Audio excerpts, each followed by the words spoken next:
Hello बच्चों, let's read this question.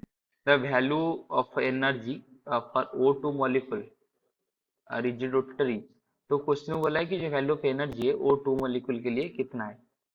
तो उसके लिए जो की कंसेप्ट है,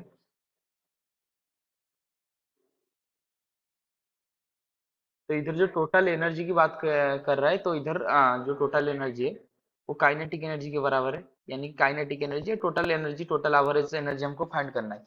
तो उसके लिए इसको फाइंड करने का हम क्या यूज करेंगे, हम इक्विपार्टीशन थ्योरम यूज करेंगे। तो इक्विपार्टीशन क्या बोलता है, जो टोटल एनर्जी है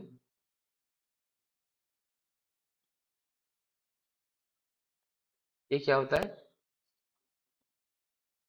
divided equally with each degree of freedom. यानी कि जो टोटल एनर्जी है वो ईच डिग्री ऑफ फ्रीडम के साथ इक्वली डिस्ट्रीब्यूट होता है। और जो energy associated with each degree of freedom, तो पर डिग्री ऑफ फ्रीडम में के लिए जो एनर्जी एसोसिएट होता है वो होता है हाफ के वी इंटू टी। यानी कि एक डिग्री ऑफ फ्रीडम के साथ जो एनर्जी एसोसिएट होता है वो हाफ के वी इंटू डी। के वी क्या है, बोल्ट्जमैन कांस्टेंट, टी क्या है उसकी टेम्परेचर। सिमिलरली अगर एफ, अगर एक मॉलिक्यूल का डिग्री ऑफ फ्रीडम एफ होगा तो उसका टोटल एनर्जी कितना हो जाएगा, तो टोटल एनर्जी हो जाएगा एफ बाई टू के वी इंटू टी। ये हो गया टोटल एनर्जी उसकी।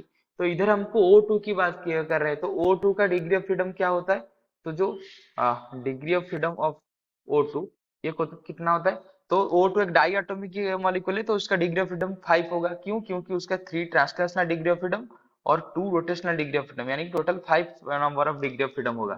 तो उसका जो टोटल एनर्जी हो जाएगा, तो टोटल एनर्जी कितना आ जाएगा, तो टोटल एनर्जी हो गया F/2 यानी कि 5/2 इंटू के वी इंटू टी।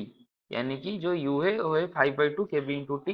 यानी कि option B, option B is the right answer. I hope you have understood this question. Best of luck.